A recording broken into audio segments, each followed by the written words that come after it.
주는 하나님 여호와이시라. 이런 제목으로 느헤미야 강의를 이어가겠습니다. 하나님께서는 이스라엘 백성들에게 영적인 부흥을 주셨습니다. 영적인 각성이 일어난 이스라엘 백성들이 보여준 반응은 그들이 지은 지난 날들의 모든 죄악들에 대한 거룩한 슬픔과 통렬한 회개였습니다. 그리고 참된 예배의 회복이었습니다. 하나님께서 왜 자기 백성들에게 영적인 부흥을 허락하시는지 그 이유가 이를 통해서 명백하게 드러나고 있는 것을 우리가 볼 수 있습니다. 죄악이 관영하고 타락의 수위가 극에 달할 때마다 역사 속에서 하나님께서 자기 백성들에게 개입하시는 방식은 두 가지였다고 말씀을 드렸습니다. 하나는 부흥이고 또 다른 하나는 두려운 심판이었습니다. 이스라엘 백성들이 바벨론의 포로로 끌려간 것이 하나님의 심판이었다면 다시 포로 생활에서 돌아온 그 이스라엘을 영적으로 회복시키기 위해서 하나님이 행하신 일은 부흥이었습니다. 영적인 대각성과 부흥이 일어났던 이스라엘을 보십시오. 그들은 전심을 다해 이제 하나님을 경외하며 깊이 율법을 사랑하고 죄에 대해서 매우 민감한 영혼의 상태에 이르게 되었습니다.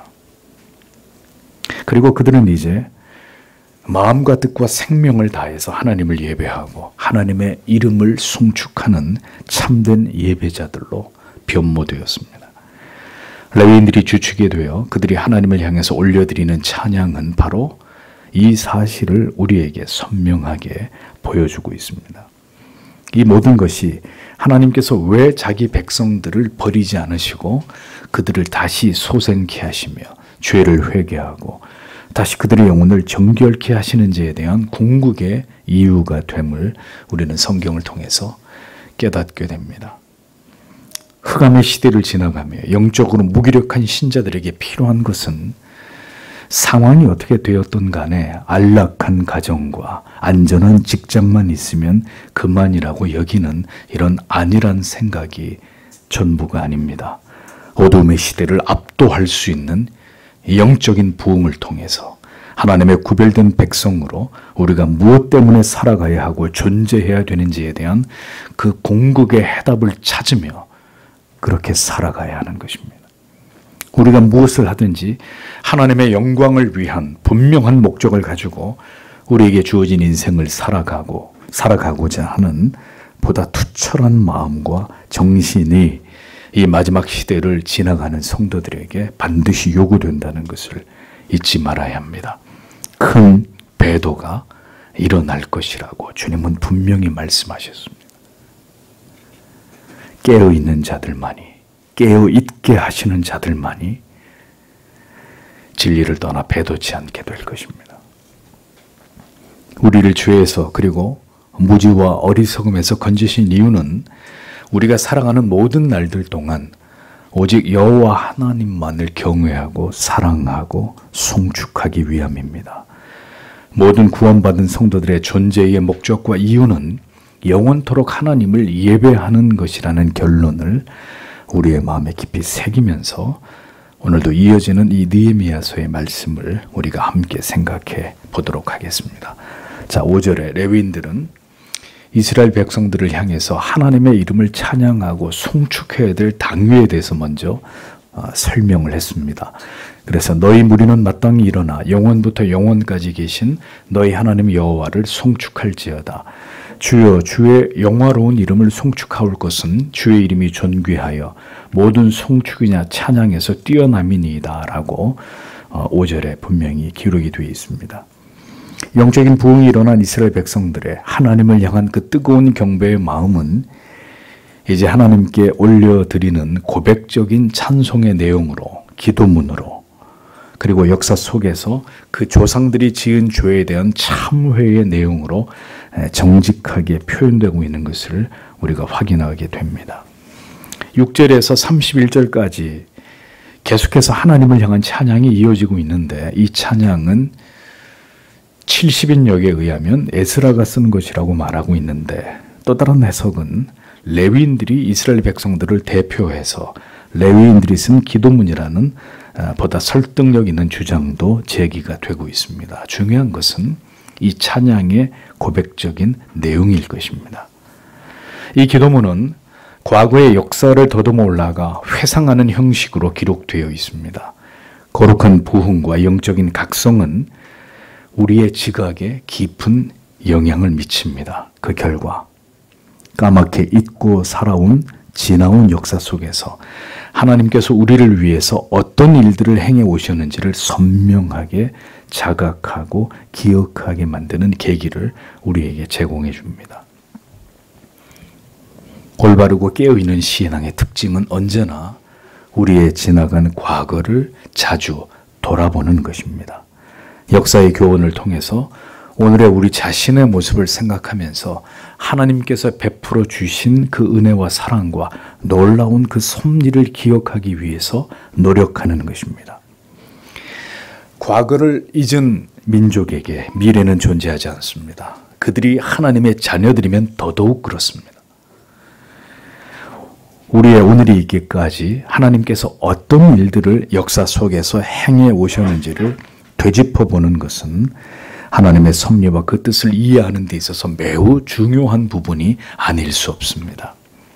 역사를 왜곡하고 어리석은 사상과 이념의 관점으로 폄훼하는 것은 하나님의 주권적인 섭리를 멸시하고 역사의 주관자가 하나님이 아닌 인간이라고 주장하는 매우 불신앙적이고 어리석은 일들입니다.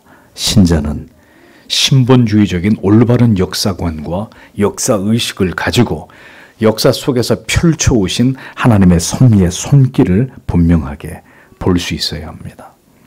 자녀들에게 믿음의 부모님들은 우리의 가문에 어떻게 해서 복음이 전해졌고 우리의 선조들은 어떻게 하나님을 경외하는 삶을 살아왔는지를 가르치고 전수해야 되는 매우 중요한 신앙의 교육에 의무가 있다는 것을 잊어서는 안 됩니다. 자녀들에게 믿음의 부모님들은 분명하게 이 성경의 가르침 그리고 우리의 가정 가운데 복음의 씨앗이 어떻게 뿌려졌고 우리가 어떻게 예수를 믿는 가정이 되었는지를 정확히 가르쳐야 합니다. 언제나 우리는 역사 속에서 배워야 하고 그 역사 속에 펼쳐있는 하나님의 놀라운 주권적인 섭리를 바라볼 수 있어야 하고 또 인간의 반복되는 어리석음을 생각하면서 오늘을 살아가는 우리들에게 뼈아픈 교훈으로 삼는 일들이 계속해서 우리에게 지속될 때 신자는 하나님 앞에서 겸비한 그리스도인이 될 수 있는 것입니다. 6절을 보십시오. 당신은 당신 홀로 여호와이십니다. 당신께서 하늘의 하늘과 그들의 모든 군대, 땅과 그 위에 있는 모든 것, 바다와 그것들 안에 있는 모든 것을 만드셨습니다. 그리고 당신께서 그들 모두를 보존하시고 하늘의 군대가 당신께 경배합니다. 라고 기록되어 있습니다. 그 본절은 하나님의 본성의 탁월성, 피조물을 창조하시고 그들을 섭리하고 보존하시고 통치하시는 하나님의 위대하신 능력을 찬송하고 있습니다. 모든 찬양의 신은 주님께서 가르쳐 주신 기도에서 보듯이 하늘에 계신 우리 아버지 이름이 거룩히 여김을 받으시오며 라는 이 시작처럼 하나님의 지극히 크시고 광대하심을 길이 찬양하고 높이는 것으로 시작이 됩니다. 시편에 이와 같은 구조들을 우리가 많이 찾아볼 수가 있습니다. 기도는 우리의 필요를 일방적으로 구하는 것에 앞서 반드시 하나님의 위대하심을 높이 기리고 찬송하는 것이 언제나 그 우선이 되어야 한다는 것을 잊지 마십시오. 그 하나님의 존재하심에 대해서 그리고 그 하나님의 위대하심을 우리가 찬양하는 것으로 모든 기도는 시작되어야 합니다. 그것이 기도의 목적이고 기도하는 궁극의 이유이기 때문입니다. 우리의 필요를 구하는 것은 언제나 그 다음의 순서입니다. 언제나 기도는 위대하신 우주 만물의 창조주이시고 우리를 구속하여 주신 그 하나님의 위대하신 능력과 영광과 그 은혜를 기억하고 기념하고 그것을 높이는 것으로 시작되어야 합니다. 하나님께서 그것을 우리에게 요구하시고 하나님이 그것을 기뻐하시기 때문입니다. 오직 주는 여호와시라라고 고백하고 있습니다. 원문은 아타후 예호와 레베데카 이런 말인데, 즉 당신은 당신 홀로 여호와이십니다 이런 뜻입니다. 여호와 하나님께서 스스로 계신 분이다 이렇게 하나님을 소개하고 있습니다. 하늘에 계신 우리 아버지, 이와 마찬가지로 이는 바로 하나님의 거룩성과 초월성을 드러내는 표현입니다.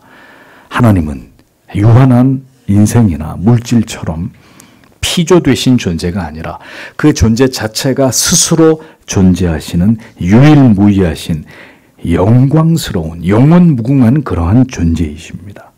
스스로 영원부터 영원까지 찬란하고 위대한 영광 가운데 자존하시는 이런 분이십니다. 우리가 아무리 알고자 하여도 하나님의 지극히 작은 부분만을 계시 속에서 알 수 있을 뿐, 결코 그 영원무궁하신 광대하신 하나님을 우리가 완전히 알거나 그 하나님을 청량하거나 이해할 길이 없는 하나님은 그렇게 스스로 존재하시는 무한하시고 위대하신 신이십니다. 그러니까 인생이 그렇게 그 하나님을 인식하고 이해하는 것에서부터 믿음이 시작되는 것입니다.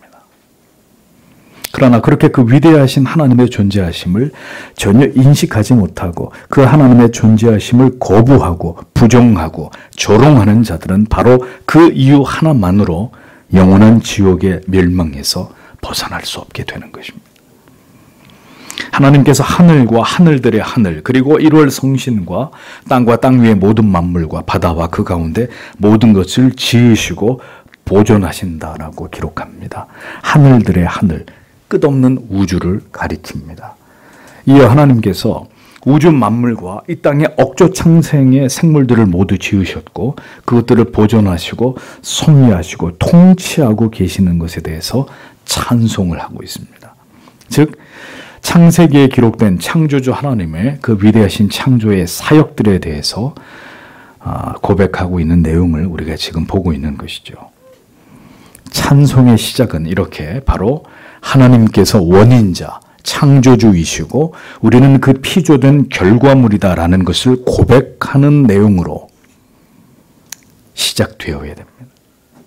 모든 찬양의 시작은 오직 하나님을 이렇게 높이는 것입니다. 하나님의 행하신 그 일들을 기념하고 그것을 송축하는 것입니다. 그래서 모든 예배의 시작은 그 어떤 다른 노래나 다른 내용이 되어서는 안 되고 하나님을 향한 영광송이 되어야 합니다. 인간의 감정이나 간증을 노래하고 고백하는 것이 아니라 삼위 하나님의 그 지존하신 성품과 속성을 높이고 그것을 찬송하는 것이 예배의 시작이 되어야 하는 것입니다. 사람을 위해 부르는 노래는 찬송이 아닙니다. 사람의 감정이나 사람의 마음을 고양시키기 위해서 찬송을 부르는 것은 결코 하나님 앞에서 올바른 찬송이 될 수 없습니다. 여러분들의 삶 속에서, 여러분들의 가정에서 길을 걷다가 그런 찬송은 얼마든지 부를 수 있습니다.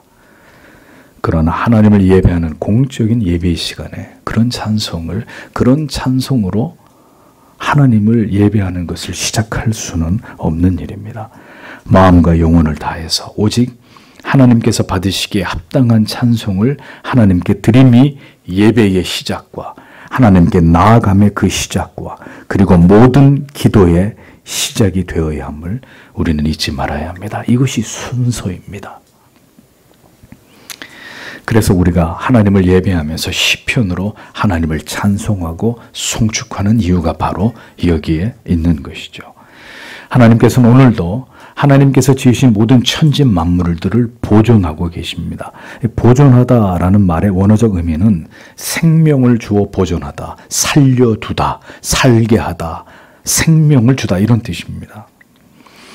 그러니까 한 주간 동안도 우리가 살아있어 오늘도 이 자리에 나와 주님을 예배할 수 있는 이유는 성도 여러분, 하나님께서 여러분과 여러분의 자녀들을 살려두셨기 때문입니다. 우리의 생명을 하나님께서 보존하시고 연장시켜 주셨기 때문입니다. 한 주 동안도 하룻밤 사이에도 밤에 잠이 들었다가 돌연 심장마비로 목숨을 잃는 사람이 이 지구상에 얼마나 될까요? 아침에 출근을 하고 학교를 가고 혹은 일을 하다가 돌연 사고로 가족들의 얼굴도 보지 못한 채로 그렇게 죽는 사람들이 하루에도 이 나라에만 몇 명이 될까요? 그냥 살아있으니까 살아가는 것이 절대로 아닙니다. 죽음은 먼 곳에 있지 않습니다. 하나님의 분명하신 목적과 뜻이 있어서 우리는 오늘도 지금 살아있는 것이고 존재하고 있는 것입니다. 그렇다면 우리는 신자는 하루라도 빨리 나의 이 존재의 이유와 목적을 깨달아야 합니다. 그걸 모른다면 아무런 의미 없는 인생을 지금 지나가고 있는 거예요. 날아가는 참새 한 마리도 그 떨어짐이 우연이 아니고 백합화와 까마귀도 그들의 생명을 지키시는 분이 하나님이십니다. 하물며 성도 여러분, 하나님께서 오늘도 우리의 생명을 보존하시고 우리의 전 인생을 하나님의 선하신 뜻과 그 길로 인도하고 섭리하신다는 사실을 우리가 믿어야 하지 않겠습니까? 잠언 2장 1절에서 5절은 이렇게 말씀하죠. 내 아들아, 내가 만일 나의 말을 받으며 나의 계명을 내게 간직하며 내 귀를 지혜에 기울이며 내 마음을 명철에 두며 지식을 불러 구하며 명철을 얻으려고 소리를 높이며 은을 구하는 것 같이 그것을 구하며 감추인 보배를 찾는 것 같이 그것을 찾으면 여호와 경외하기를 깨달으며 하나님을 알게 되리니 라고 말씀하고 있습니다. 전심으로 지혜와 명철 얻기를 힘쓸 때 하나님의 진리 안에서 그 하나님을 발견하려고 은과 보배를 구하듯이 간절히 찾게 된다면 성경은 중요한 진리를 우리에게 말씀합니다. 여호와 경외하기를 마침내 깨닫게 되고 하나님이 어떤 분이신지를 마침내 발견하게 된다라고 말씀하고 있습니다. 단언하건대 교회는 다녀도 자기가 신앙을 가지고 있다고는 믿어도 여호와 경외하는 도를 전혀 알지 못한 사람들이 교회 안에 부지기수입니다. 그러니 어떻게 합니까? 자기 마음대로 믿습니다. 교회를 나오고 싶으면 나오고 나오기 싫으면 말고 하나님이 주신 물질과 시간을 자기 마음대로 사용하고 하나님 사랑과 이웃 사랑의 대의를 실천하는 일에 대해서는 요만큼도 관심을 갖지 않은 채로 교회를 다니는 이상한 사람들이 교회 안에 적지 않은 것입니다. 우리의 존재의 이유와 목적은 여호와 경외하는 도를 깨닫는 것이고 하나님이 누구이신지를 알게 되는 것이라고 성경은 말씀합니다. 여호와 경외하는 도를 올바로 깨닫지 못하고 하나님께서 어떤 분이신지를 피상적으로만 이해할 뿐인 사람들이 적지 않습니다. 그들은 구원에 이르는 참된 지식과 지혜와 여전히 무관한 자들일 뿐이다라고 말씀드릴 수밖에 없다는 거죠. 이 진리에 대해서 더 명확하게 알고자 하시는 분들은 지난주 수요일 설교를 꼭 들어보시기를 바랍니다. 어떻게 살 것인지를 막연히 고민하지 마시고 그 하나님을 오늘도 내가 깊이 알아가고 결연히 믿으며 그 하나님께서 나의 아버지가 되심을 내가 내 마음과 영혼으로 확신하고 있는지를 깊이 생각해 보셔야 합니다. 그것이 신앙의 시작이고 본질이기 때문입니다. 모든 천군이 주께 경배한다고 했습니다. 하늘의 영적인 존재들에 둘러싸여 경배를 받으시는 분은 바로 만군의 주 여호와 하나님이십니다. 인간이 감히 상상하거나 범접할 수 없는 초월적인 전능자이신 하나님이십니다. 신앙의 출발은 전혀 느껴지지도 않고 우리의 지력으로도 닿을 수 없는 곳에 계셨던 그 하나님의 존재하심에 마침내 눈이 열리게 되는 것입니다. 갓난아기가 태어나서 아버지와 어머님의 존재를 전혀 알지 못하고 한동안 그 같은 상태가 계속되지만 지각이 자라고 지력이 성장하면서 차차 부모의 모든 것을 경험하게 되고 그 존재를 인식하게 되듯이 신자는 그렇게 그 지으신 하나님의 존재하심을 배우고 깨닫고 인식하고 경험해 나아가는 존재가 되어야 합니다. 그것이 하나님의 자녀를 향한 하나님의 목적이시기 때문입니다. 하나님을 알지도 경험하지도 못하고 교회를 다니고 종교 생활을 하고 있는 사람만큼 불쌍하고 안타까운 영혼은 없습니다. 하나님이 누구시오라고 물어보면 나에게 복을 주시는 분이요 라고만 대답한다면 그는 신자가 아닙니다. 여러분 모두가 하나님을 더 깊이 배우고 깨닫고 마침내 그 하나님을 고백할 수 있을 만큼 깊이 하나님을 경험하는 신자들이 되시기를 축복합니다. 하나님께서 그 같은 은혜를 여러분 모두에게 부어주시기를 기도합니다. 천지 만물을 창조하신 하나님을 높이고 송축한 뒤에 이제 기도는 이스라엘 민족의 그 시작으로 거슬러 올라갑니다. 7절과 8절을 보십시오.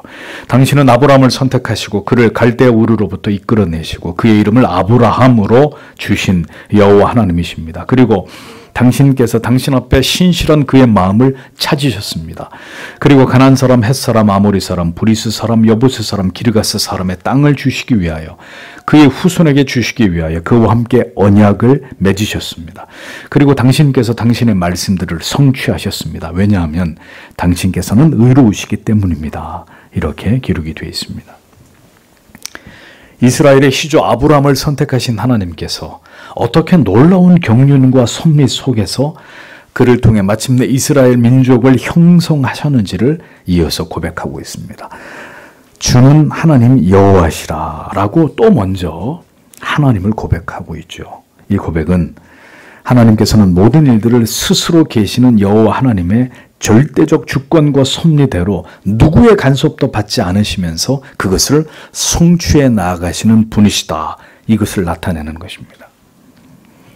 하나님의 위대하고 놀라운 경륜과 섭리 가운데서 아브라함을 선택하심으로 이스라엘이라는 나라를 세워 나아가신 하나님께서 이 모든 일의 설계자이시고 주관자이시고 성취자이심을 보여주는 것입니다. 이스라엘이라는 나라와 민족이 저절로 우연히 만들어진 것이 아니라 하나님 여호와에 의해서 그분의 뜻과 목적에 따라서 세워졌다는 것을 명시하고 있습니다. 그 하나님께서 아브라함을 택하셨다 이렇게 말씀합니다. 그를 갈대아 우르에서 인도해내셨고 아브라함의 이름을 아브라함이라고 바꾸어 주셨다라고 기록하고 있습니다. 하나님께서는 메소포타미아 땅에서 우상을 숭배하던 아브라함에게 영광 가운데 찾아오셨습니다.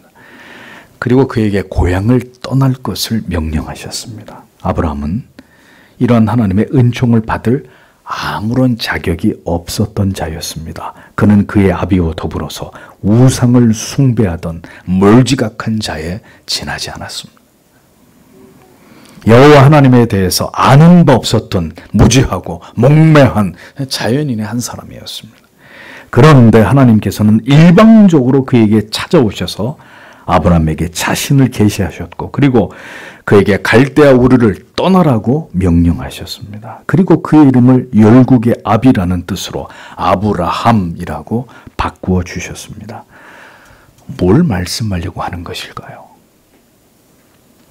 하나님께서는 하나님의 주권과 계획대로 모든 인생을 인도하시고 섭리하시고 하나님의 선하신 뜻과 계획대로 그렇게 이끌어 가시는 그분은 전능하신 우리의 아버지이십니다.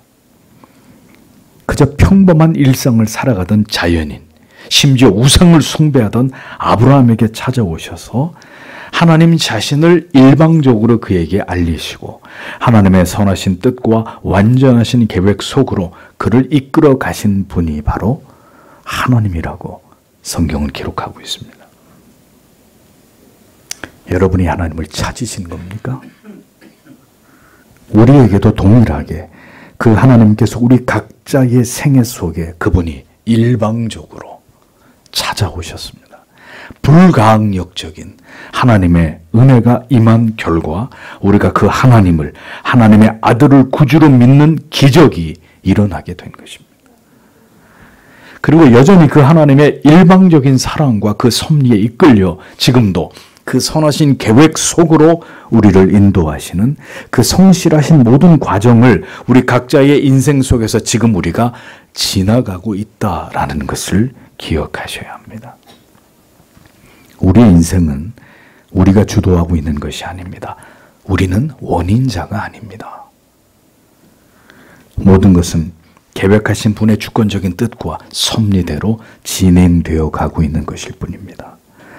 갈대아 우리에서 우상을 숭배하며 전혀 하나님을 알지 못했던 아브라함에게 어느 역사적인 날 하나님께서 그에게 찾아오셨고 그를 통해서 위대한 일을 이루고자 하셨습니다. 그리고 그 일을 그의 생애 속에서 성실하게 그를 붙들어 이루어 가신 분이 하나님이십니다. 하나님께서는 자기 자신이 중심이 되는 볕단과 별들의 꿈을 형들에게 아무런 생각 없이 말할 정도로 철이 없던 요셉에게 찾아오셨고 파란만장한 여정 끝에 그를 애굽의 총리로 세워서 이스라엘 민족을 구원하시기 위한 계획을 이루셨습니다.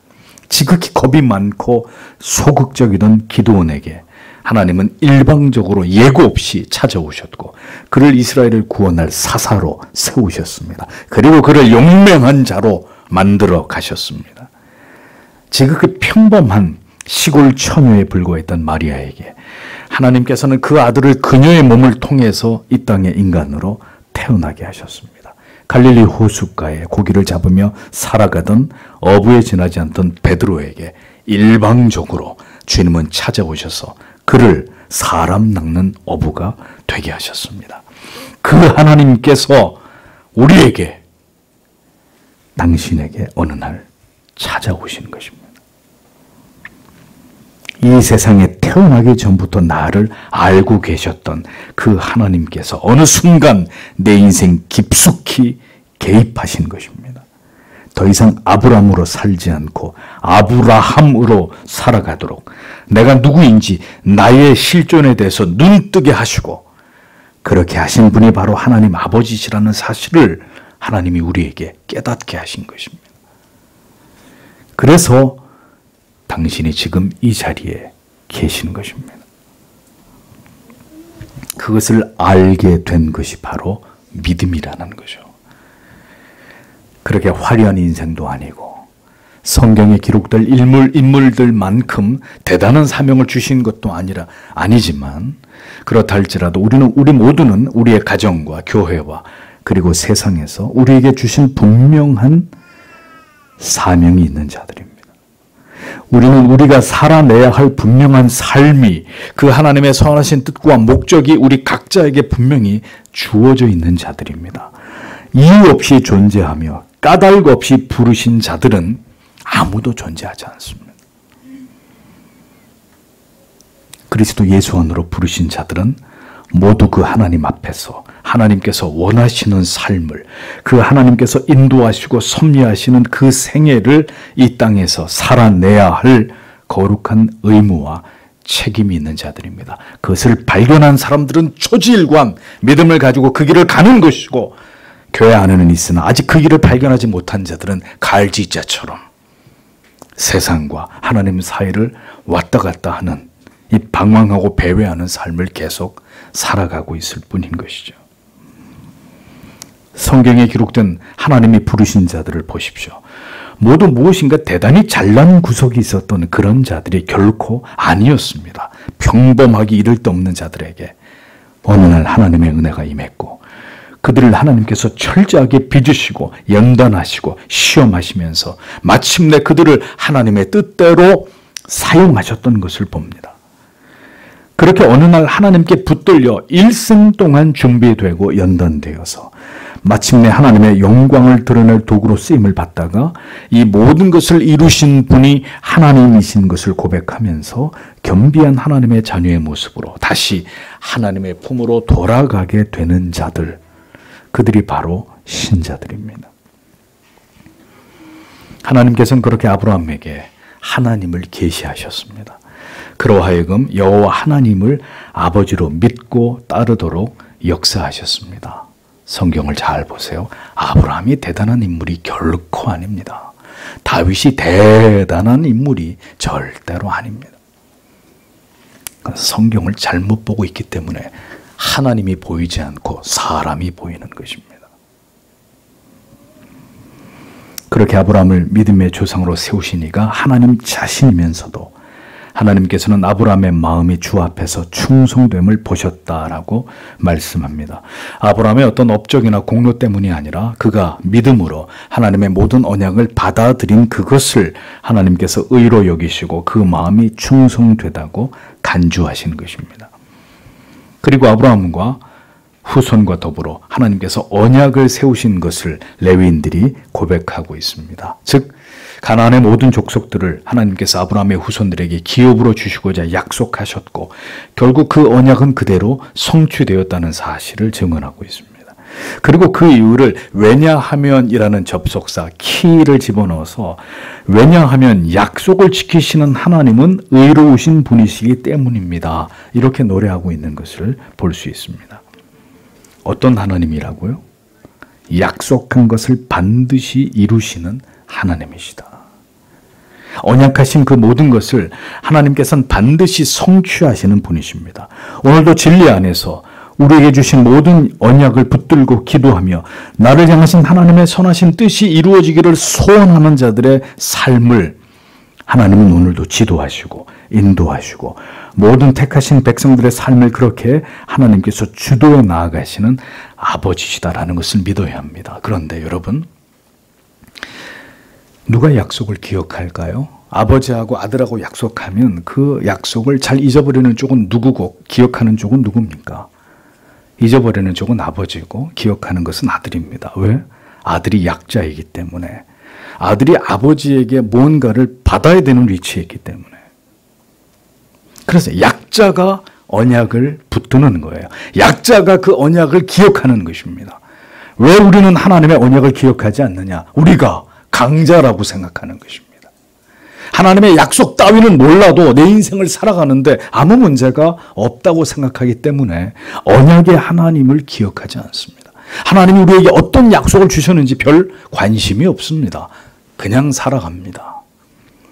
내 머리로, 내 지식으로, 내 능력으로 얼마든지 내 인생을 헤쳐나갈 수 있다고 믿기 때문에 언약의 하나님에 대해서 별로 생각하지 않습니다. 잘못 사는 것입니다.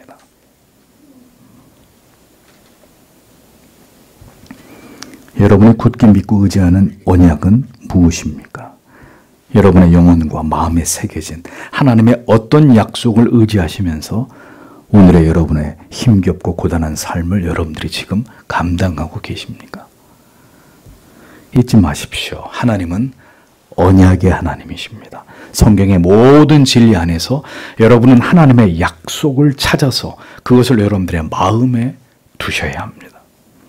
그것이 이 세상을 이기는 힘이 되고 그 믿음을 끝까지 유지하고 지탱할 수 있는 근거가 되기 때문입니다. 우리의 삶을 지탱하는 원동력이 되기 때문입니다. 이후 9절에서 10절을 보겠습니다. 그리고 당신께서는 애굽에서 우리 조상들의 고통을 보셨습니다.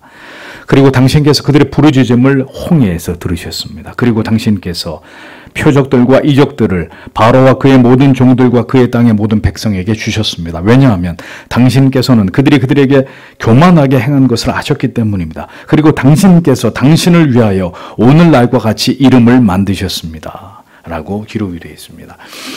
여러분, 제가 원문을 가지고 이 성경을 다시 읽어드리는 이유는 한글 성경의 많은 부분 생략되어 있는 주어들을 여러분들에게 분명하게 전달하려고 하는 것입니다. 이 구절에서도 당신께서 몇 번이 나옵니까? 한글 성경에는 잘 드러나 있지 않은데 원문에는 6번이나 등장합니다. 그러니까 원문은, 그리고 영어 성경은 정확하게 그 주어들을 계속 얘기합니다. 우리가 아니라 그분이 하셨다. 하나님이 하셨다. 하나님께서 하신 것이다.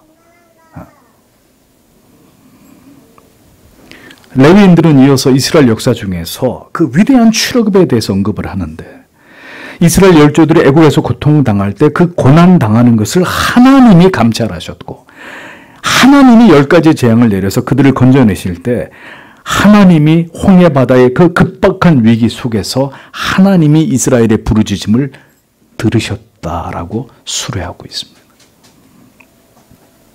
자기 백성들의 절규와 고통과 그 비명에 결코 귀를 막지 않으시는 하나님이심을 노래하고 있는 것입니다. 어떤 가운데서든 하나님의 자녀들은 하나님을 향해 절규하고 호소하고 울부짖을 수 있는 권리가 있다는 것을 기억하십시오. 인생의 절망의 벼랑 끝에 서게 될 때 우리가 할 수 있는 유일한 것이 무엇입니까? 하나님의 이름을 부르는 것입니다. 하나님께 울부짖는 소리를 바라는 것입니다.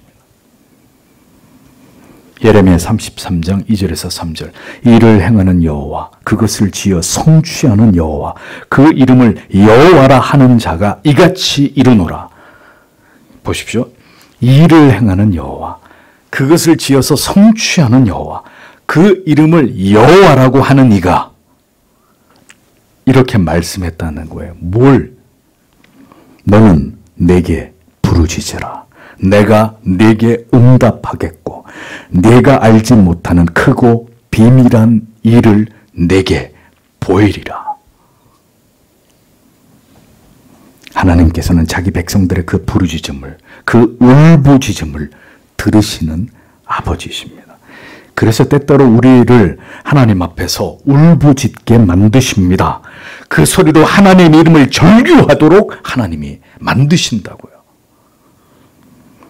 인생은 하나님 없이 잘 살도록 만들어져 있지 않고 하나님 없이는 결국 고통의 비명을 지를 수밖에 없는 존재로 지어졌습니다. 그 울부짖음 속에서 마침내 하나님을 경험하도록 하나님은 그렇게 우리의 인생을 디자인하셨습니다. 아직 그런 체험이 없으시다고요? 걱정하지 마십시오. 반드시 여러분들의 생애 속에 하나님을 향해 울부짖게 만드는 밤을, 새벽을 주실 것입니다. 그리고 하나님은 바로 그 극적인 순간에서 자기 백성들을 찾아오십니다. 그리고 그들을 그 고통에서 건져내십니다. 이를 위하여 이적과 기사를 행하시고 재앙을 내리사 이스라엘을 괴롭히던 바로와 그 모든 신하들과 그 모든 악한 애굽의 백성들을 심판하시는 하나님이십니다. 그렇게 하시는 이유는 바로와 애굽의 모든 민족들이 이스라엘의 조상들을 짓밟고 그들에게 고통을 가했던 그 오만 때문이라고 말씀합니다. 자기 백성들을 위해서 그 대적들을 보응하시고 징벌하시는 하나님이신 것을 나타내고 있습니다. 그리고 이 모든 일들을 통해서 마침내 하나님께서는 오늘날 여전히 알려진 바와 같이 하나님께서는 위대한 구원자이시고 능력과 두려움의 하나님 아버지로 그 이름이 알려지게 하셨다. 이렇게 고백하고 있습니다. 주는 의로우심이로소이다. 그리고 오늘날과 같이 그 이름에 합당한 명예를 얻고야 마시는 하나님이다. 이렇게 성경이 묘사를 하고 있습니다. 자기 이름을 위하여 의의 길로 인도하시는 전능하신 그 이름 여호와 하나님이심을 성경은 명백하게 밝히고 있습니다. 성도 여러분, 하나님께서는 하나님 자신의 영광을 위해서 일하십니다. 그 이름을 위하여 자기 백성들에게 의와 선과 능력을 행하십니다. 긍휼과 자비와 인애를 베푸시는 하나님이십니다. 하나님께서는 언제나 하나님 자신의 영광과 명예를 대단히 소중하게 여기십니다. 그러므로 존재하는 모든 피조물들은 우리의 영광이 아니라 오직 하나님의 이름의 그 영광을 위해 살아야 하고 그 영광을 하나님께 돌리는 자들이 되어야 합니다. 이 목적 하에 모든 일들이 역사 속에서 지금도 일어나고 있는 것입니다. 위대하신 하나님의 그 섭리와 뜻이 오늘도 성취되고 있는 것입니다. 주의 뜻을 쫓아 하나님을 경외하는 성도의 삶을 통해서 오늘도 하나님께서는 영광을 받으시기를 원하십니다. 그러므로 성도는 그냥 인생을 살아가는 자들이 아니라 드라마틱한 삶을 살아가는 자들입니다. 무엇인가 세상과 더불어서 신앙으로 진검승부를 펼치면서 물러설 수 없는 가치를 붙들고 세상과 각을 세우면서 살아가는 그런 자들입니다. 무엇을 통해서 어떻게 하나님께 영광을 돌리겠습니까? 세상 사람들과 다름없이 살아서는 하나님의 이름의 명예와 영광을 드높일 길은 없습니다. 오늘도 하나님께서는 그의 자녀들이 오직 하나님만을 의지하는 믿음으로 살아가는 삶을 우리에게 바라십니다. 그래서 오직 믿음으로 살 수밖에 없는 상황으로 때때로 우리를 이끌어 가신단 말이죠. 믿음이 유일한 그 문을 열 수 있는 키가 되는 이런 상황 속으로 여러분들을 하나님이 이끌어 가신단 말입니다. 오직 하나님을 의지해서 살아가는 그 삶의 내용을 통해서 하나님께서 그들을 기가 막힌 방법으로 도우시고 그 어려움에서 건지시는 일들을 통해서 그 이름의 영광이 빛나기를 하나님이 우리들에게서 기대하신단 말이죠. 문제는 그와 같은 믿음을 가지고 하나님의 뜻대로 살고자 하는 진리 위에 바로 서 있는 자들이 반드시 그 시대 속에 있어야 한다는 것이죠. 하나님께서 건지시지 않으면 안 되는 어려움을 오직 믿음으로 지나가며 하나님만을 신뢰하는 삶을 이 땅에서 살아내는 하나님의 사람들이 있어야 하나님께서는 하나님의 능하신 손으로 그들을 구원하시고 그들을 건지시는 일들을 통해서 자기의 영광을 세상 속에 드러내시는 것입니다. 그러니까 하나님께서 오늘도 누구를 찾으시겠어요? 믿음이 있는 자를 찾으시는 거예요. 그리고 하나님의 목적은 여러분들이 잘 먹고 잘 사는 게 아니라 이 믿음을 가진 투철한 하나님의 자녀 되게 하시는 데 있단 말입니다. 왜?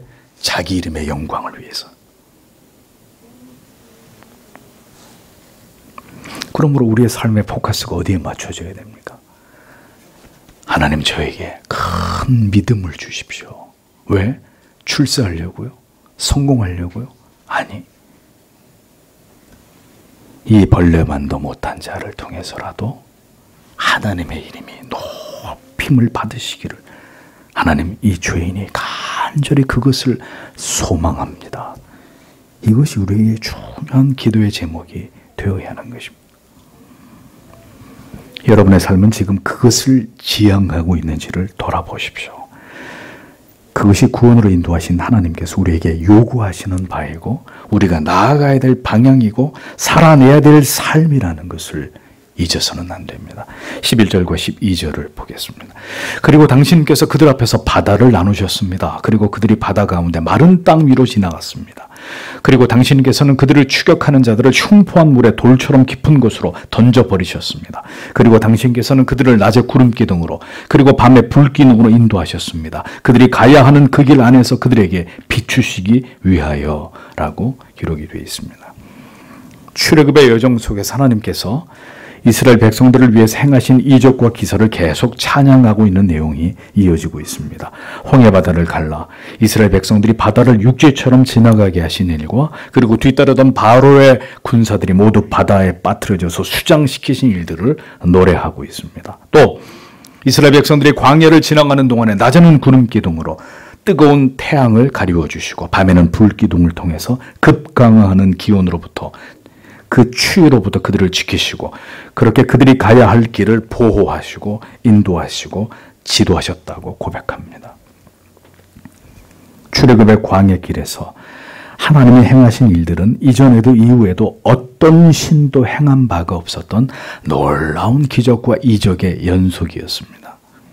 여러분 예수 그리스도께서도 공생애를 사시는 동안에 수많은 이적과 기사를 행하셨습니다. 그러면 왜 그렇게 하셨을까요? 광야길의 하나님도 예수님의 공생애 가운데 그분의 생애도 왜 수많은 이적과 기사를 자기 백성들에게 행하신 것일까요? 그것이 인간들에게 하나님 자신을 드러내시고 알리시는 방식입니다. 전능하신 여호와 하나님 그리고 그의 아들 예수 그리스도를 어리석고 무지한 인생들에게 드러내시고 소개하시는 방식입니다. 내가 너희를 책임진다. 내가 너희를 고친다. 내가 너희에게 먹을 것을 입을 것을 준다. 내가 너희의 영혼을 고쳐 영생에 이르는 나의 백성이 되게 한다. 하나님 자신을 계시하시는 방식입니다. 한 사람의 영혼이 예수 그리스도를 구주로 믿어 그 영원한 지옥의 영벌에서 건지움을 받게 되는 일은 언제라도 일어날 수 있는 가벼운 사건이 결코 아닙니다. 이스라엘 백성들을 구원하시기 위해 홍해 바다를 육지처럼 가르신 그 위대한 일처럼 한 죄인을 지옥의 음부에서 건져 하나님의 자녀가 되게 하시는 일은 홍해를 가르는 일만큼이나 하나님께서 죄인들에게 행하신 크고 놀랍고 위대한 일이 아닐 수 없다는 것을 성경은 우리에게 말씀하고 있습니다. 그 일을 바로 당신을 위해서 하나님이 하신다는 거예요. 하나님께서 그 사랑하시러 작정한 자들을 구원으로 부르시고 그리고 언제나 그들을 구름 기둥과 불 기둥으로 출애굽의 모든 여정에서 이스라엘 백성들과 그렇게 함께 하셨듯이 주의 자녀들인 우리들을 이 세상을 지나가는 동안에 그분이 보호하시고 그 모든 인생의 여정을 지키시고 그 삶과 생애를 지도하고 인도하시는 하나님이시다. 그것을 우리에게 보이는 것입니다. 이스라엘에게 그렇게 행하신 하나님께서 오늘의 나의 하나님과 우리들의 하나님이시다라는 것을 기억해야 합니다. 이스라엘 백성들에게 하나님 자신을 역사 속에서 이렇게 계시하신 이유는 그것은 이스라엘 백성들만을 위한 것이 아닌 모든 시대에 하나님을 아버지라고 부르는 모든 하나님의 백성들을 위한 것입니다. 이스라엘 백성들을 위해서 하나님께서 그 같은 일들을 행하여 그들을 구원하시고 그 언약을 이루신 하나님께서 여전히 모든 시대의 하나님의 백성들을 그 고통 가운데서 건지시고 그들을 안전한 곳으로 인도하시고 인생의 그 힘겨운 길을 가는 동안 하나님이 반드시 그들을 지키시고 보호하시고 하나님의 뜻 가운데로 인도하시는 하나님이 되신다는 사실을 성경은 우리에게 말씀하고 있는 것입니다. 성도 여러분, 그분이 우리의 아버지이심을 믿으면서 우리의 인생을 감당하는 자들이 되십시오. 하나님을 성경 속에만 가두어두는 우리의 지식과 관념 안에만 머물게 하는 이런 어리석음을 버리십시오. 물론 하나님은 그렇게 우리가 하나님을 여기도록 구경만 하고 계시는 분이 아니시지만 부디 성경 속에서 말씀하시는 그 하나님께서 오늘의 나의 하나님 되심을 믿고 그 믿음으로 여러분에게 주어진 모든 날들을 살아가는 하나님의 자녀들이 되시기를 바랍니다. 13절, 14절을 보십시오. 그리고 당신께서 시내산 위에 강림하셨습니다. 그리고 하늘로부터 그들과 함께 말씀하시려고 그리고 당신께서 그들에게 올바른 규례들과 진리의 율법들, 선한 율례들과 계명들을 주셨습니다. 그리고 당신께서 당신의 거룩한 안식일을 그들에게 알게 하셨습니다. 그리고 당신께서 당신의 종 모세의 손으로 그들에게 계명들과 율례들과 율법을 명령하셨습니다라고 기록되어 있습니다. 자, 애굽에서 이스라엘 백성들을 건지신 하나님께서 이제 하나님이 정하신 때에 친히 이 땅에 강림하셔서 하나님 자신을 드러내신 사건을 이야기합니다. 그리고 이스라엘 백성들에게 그들이 지켜야 될 정직한 규례와 진정한 율법과 선한 율례와 계명을 하나님이 그들에게 주셨다는 사실을 밝힙니다. 또 거룩한 안식일을 알리셨고 하나님의 종 모세를 통해서 하나님이 친히 명하신 그 모든 계명과 율례와 율법을 이스라엘 백성들에게 지키게 하셨다라는 거죠. 자, 이 전의 기록은 하나님이 이스라엘 백성들에게 뭘 행하셨느냐, 어떤 기적과 은혜를 주셨느냐를 얘기하다가 이제 여기서부터는 하나님이 그들에게 하나님의 계명과 율례를 주셨다, 안식일을 주셨다라는 말씀으로 넘어갑니다. 이런 말씀은 그들에게 뭘 의미하는 것일까요? 구원받은 신자의 삶은 죄와 사망에서 구원받음으로 영생을 얻게 된 것만으로 끝이 나는 것이 절대로 아니라는 것입니다. 거듭난 하나님의 백성들에게 이제부터 하나님께서는 하나님께서 명하신 율례와 법도와 계명을 말씀하여 가르치시고 이제 이 세상에서 그것을 지켜 행하게 하심으로 이 세상에서 구별된 하나님의 백성들로 하나님이 그들을 부르신 그 하나님의 뜻과 계획을 따라 살아가야 되는 거룩한 과제가 이제 하나님의 백성들에게 주어졌다라는 것을 우리에게 말씀하는 것입니다. 하나님께서 명하신 그 모든 정직하고 선하고 진정한 규례와 율법과 계명들을 지켜 행함으로 하나님의 백성들이 하나님의 위대하신 그 이름을 이 세상 가운데 드러내야 될 거룩한 사명과 의무를 가지고 이 세상에서 우리의 가정과 교회를 중심으로 우리가 존재하는 곳에서 그렇게 성도의 삶을 살아내기를 하나님이 우리에게 원하신다는 것입니다. 신자는 그냥 사는 게 아닙니다. 고린도전서 10장 31절 그런즉 너희가 먹든지 마시든지 무엇을 하든지 다 하나님의 영광을 위하여 하라 라고 말씀했습니다. 신자가 사는 이유는 성별된 삶으로 하나님의 이름을 이 세상 가운데 드러내기 위함입니다. 우리에게 생명과 영생 주신 그 하나님의 위대한 사랑과 우리를 죄에서 대속하심으로 우리를 지옥의 영벌에서 건져주신 그 하나님의 은혜를 세상에 나타내기 위한 구별된 삶을 살아내기 위함입니다. 성도 여러분 기억하십시오. 신자는 우리 자신의 행복만을, 우리 자신의 형통만을 고집하는 자들이 되어서는 안 됩니다. 우리가 이 세상에서 어떤 삶을 살아가게 되든지 그것이 복음의 영광을 위해서라면 기꺼이 그 대가를 지불하는 삶을 우리가 감당함으로 하나님의 이름을 높이는 삶을 신자는 이 세상에서 살아가야 하는 자들입니다. 그래서 지금도 많은 그리스도인들이 자유를 억압당한 곳에서 살고 있습니다. 여전히 많은 그리스도인들의 궁핍함 속에서도 기뻐하고 즐거워하는 삶을 살아냅니다. 여전히 병원에서 생명이 경각에 달린 그 고통 속의 질병과 사투를 벌이면서도 무릎을 꿇고 하나님을 찬양하는 그런 삶을 살아내는 것입니다. 어떤 불이익과 핍박과 조롱을 당해도 세상과 세상 사람들을 두려워하지 않고 그 믿음의 외길을, 그 좁은 길을 걸어가는 신자들이 이 세상 가운데 존재하는 것입니다. 그것이 바울이 말하는 스티그마타 투 예수, 예수 그리스도의 흔적이 남겨진 삶입니다. 히브리서 11장 36절에서 38절은 또 어떤 이들은 희롱과 채찍질 뿐 아니라 결박과 옥에 갇히는 시험도 받았으며 돌로 치는 것과 톱으로 켜는 것과 시험과 칼에 죽는 것을 당하고 양과 염소의 가죽을 입고 유리하여 궁핍과 환난과 학대를 받았으니 이런 사람은 세상이 감당치 못하도다. 저희가 광야와 산중과 암혈과 토굴에 유리하였느니라 라고 우리의 믿음의 조상들이 믿음으로 어떤 대가를 지불했는지를 분명하게 기록해 놓고 있습니다.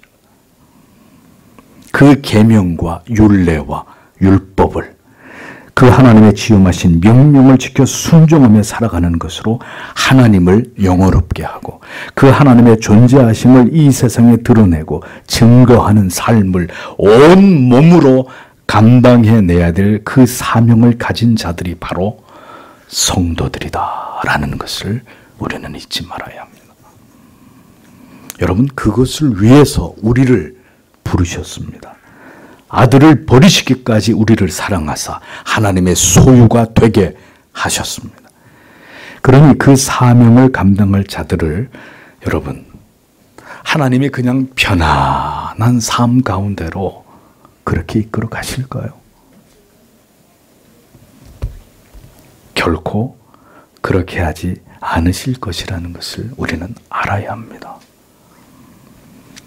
믿음이 없이는 믿음을 지킬 수 없기에 우리의 평생의 삶 속에서 그 믿음이 더 강화되고 그 믿음으로 히브리서의 말씀처럼 결국 하나님을 경외하는 삶을 감당할 수 있도록 하나님은 오늘도 우리를 연단하시고 우리를 시험하실 것입니다. 결코 평탄한 삶만으로 인도하시지 않고 하나님 앞에 울부짖을 수밖에 없는 고통과 고난과 슬픔과 고독 속으로 우리를 이끌어 가시는 하나님이십니다. 그 속에서 하나님을 의지하고 인내하며 결국 믿음의 사람이 되어지도록 하나님은 우리의 삶 속에서 역사하시는 분이십니다. 여러분, 하나님을 오해하지 마십시오.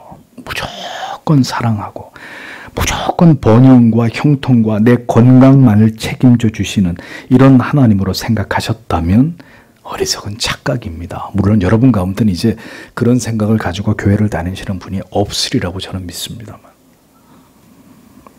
우리는 우리를 부르신 이의 뜻을 이 세상에서 이루어드리고 그 삶을 살아낸 이후에 하나님께로 영원히 빛나는 곳으로 돌아가야 될 자들임을 잊어버리지 마십시오. 그래야 여러분이 여러분들의 인생을 감당해낼 수 있습니다.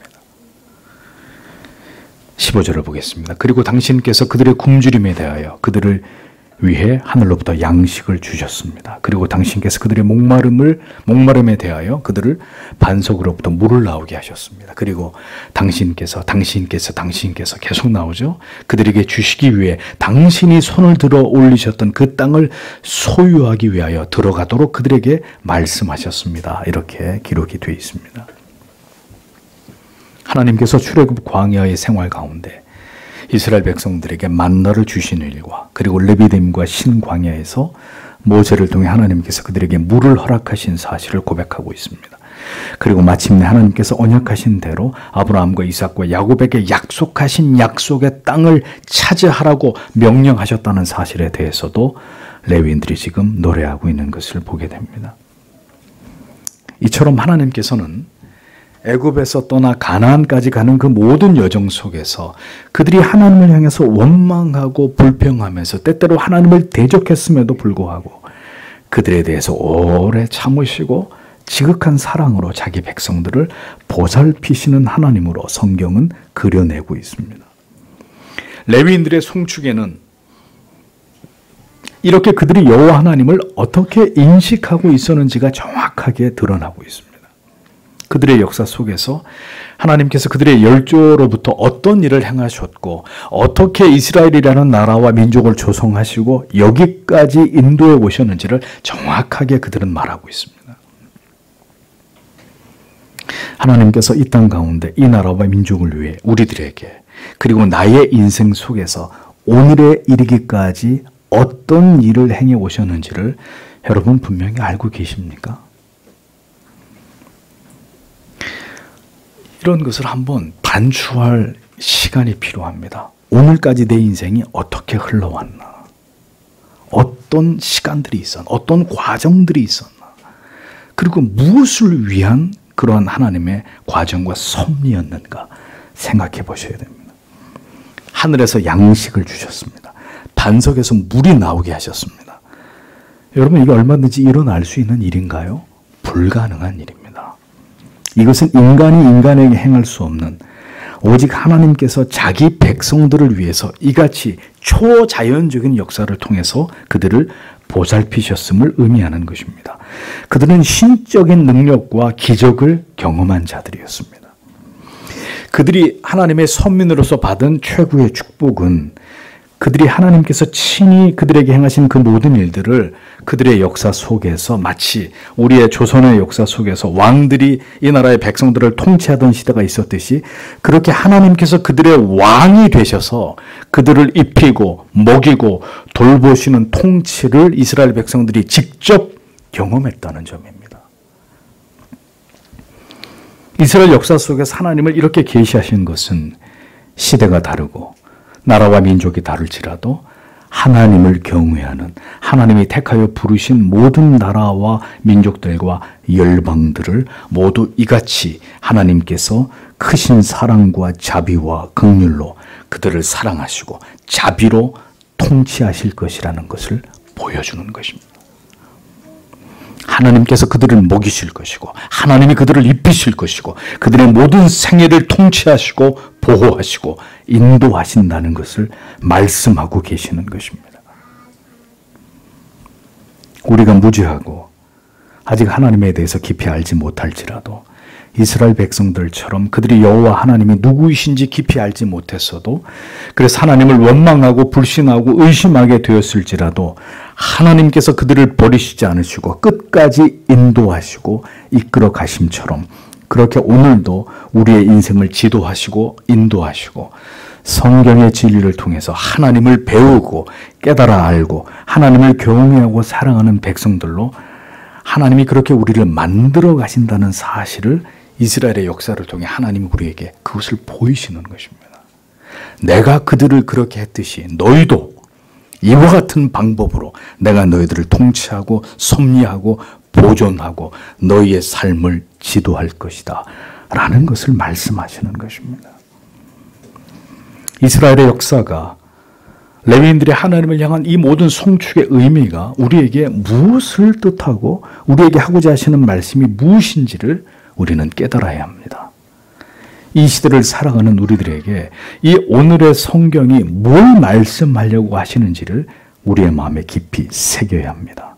하나님께서 우리의 인생 속에서 우리의 가족과 교회와 나아가 이 나라와 이 민족의 역사 속에서 어떤 하나님의 뜻을 이루시고 펼쳐오셨는지를 기억하는 것은 우리가 하나님과 하나님께서 행하신 그 모든 일들을 깨달음으로 하나님을 더 경외하고 사랑하게 되는 데 있어서 매우 중요한 지식이 아닐 수 없습니다.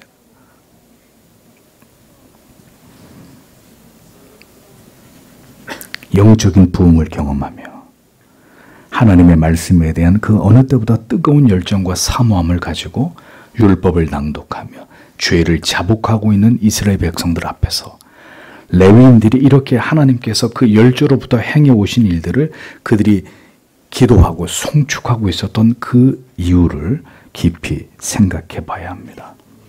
이와 같은 은혜와 사랑과 긍휼을 베푸신 하나님께 대해서 이스라엘 열조들이 어떤 죄를 지었는지를 이제 다음 주에 이어지는 본문에 고백하고 있는 것을 우리는 보게 될 것입니다. 그런데 우리가 기억해야 될 것은 바로 이것입니다. 하나님께서는 여전히 어리석고 무죄하고 깊이 하나님을 신뢰하고 사랑하기보다는 언제나 원망하고 불평하기를 좋아하는 그 이스라엘 백성들을 결코 버리지 않으셨다는 것이죠. 그들의 모든 그것을 다 받아주시면서 그들을 먹이고 입히고 돌보아 주셨습니다. 무지하고 어리석고 연약함이 하나님께서 우리를 버리실 만한 만약에 이유가 된다면 지금 저를 비롯해서 이 자리에 있을 수 있는 분이 아무도 없을 것입니다. 철없는 어린아이의 그 실수를 아이가 자라는 가운데 무한히 그 부모가 어떻게 용서하고 용납하고 이해함으로 그 자녀를 길러내듯이 하나님께서도 우리에게 그 같은 과정이 우리에게 필요하다는 사실을 하나님은 알고 계십니다. 그래서 우리가 성숙한 하나님의 자녀가 되기까지 우리의 한평생의 시간이 걸리는 것입니다. 그렇게 비로소 하나님의 자녀들이 되어져 가는 것입니다. 우리는 넘어질 특권이 있습니다. 그런 과정을 겪지 않으면 좋겠지만 우리는 탕자처럼 실수하고 죄를 범하고 불순종할 자격이 있는 자들입니다. 그 이유는 우리가 하나님의 자녀이기 때문입니다. 우리가 넘어질 것이라는 것을 하나님은 이미 알고 계시는 분이십니다. 전적으로 타락하고 부패한 죄의 본성을 가진 인생은 그런 존재임을, 그럴 수밖에 없는 자들임을 하나님은 모두 알고 계십니다. 아담과 하와가 죄를 범했어도 하나님께서는 메시아를 통한 회복을 선언하고 그것을 약속해 주신 것을 이미 창세기에는 기록하고 있음을 우리가 보지 않습니까? 모든 대비책이 하나님께 있습니다. 어떤 일들이 우리의 생애 속에서 우리의 어리석음과 무지함과 아직 믿음이 연약함으로 인해서 일어나게 되더라도 우리는 아들의 피로 구속함을 받은 하나님의 변함없는 자녀이기에 인생의 그 모든 넘어짐의 실수와 연약과 심지어 죄악 가운데서도 우리는 하나님을 배우게 되고 하나님을 깨달아가게 되고 결국 하나님께 사로잡혀 우리를 부르신 그 거룩하고 선하신 목적대로 살아갈 수밖에 없는 자들이다 라는 것입니다. 하나님이 그렇게 그 모든 것을 이루어 가실 것이기 때문입니다. 그러나 성도 여러분, 제 말을 오해하지 마십시오. 그러니 마음대로 죄를 지으며 살아도 된다는 그런 말이 아닙니다. 우리는 힘써 율법을 지키고 하나님이 경외하는 도를 따라 하나님께 영광을 돌리는, 하나님을 영화롭게 하는 삶을 살아가야 할 자들입니다. 자유를 주셨어도 그 자유를 하나님의 뜻 밖에서 잘못 사용하면 인생이 얼마나 불행해지고 고통을 당하게 되는지 하나님은 분명히 그 자녀들의 인생 속에서 그것을 가르치시는 분이십니다. 다만 인생의 때때로 넘어지고 쓰러지는 그 모든 연약함을, 그 죄악됨을 하나님께서는 결코 모르시거나 그것을 용납하지 않고 용서하지 않는 하나님이 아니시라. 불완전한 우리가 인생을 지나가는 동안 경험하게 되는 그 모든 것들을 통해서라도 결국 하나님의 선하신 뜻을 우리 안에서 이루고야 마시는 하나님이심을 우리는 분명하게 올바로 알아야 한다는 뜻입니다. 우리의 연약과 죄로 인해서 하나님의 계획과 그 선하신 뜻을 결코 파괴하시거나 변경하시는 것이 아니라는 것을 잊어버리지 마십시오. 하나님은 반드시 교정하시고 고치시고 다시 회복시키셔서 그 온전하신 뜻을 우리 안에서 이루어 가십니다.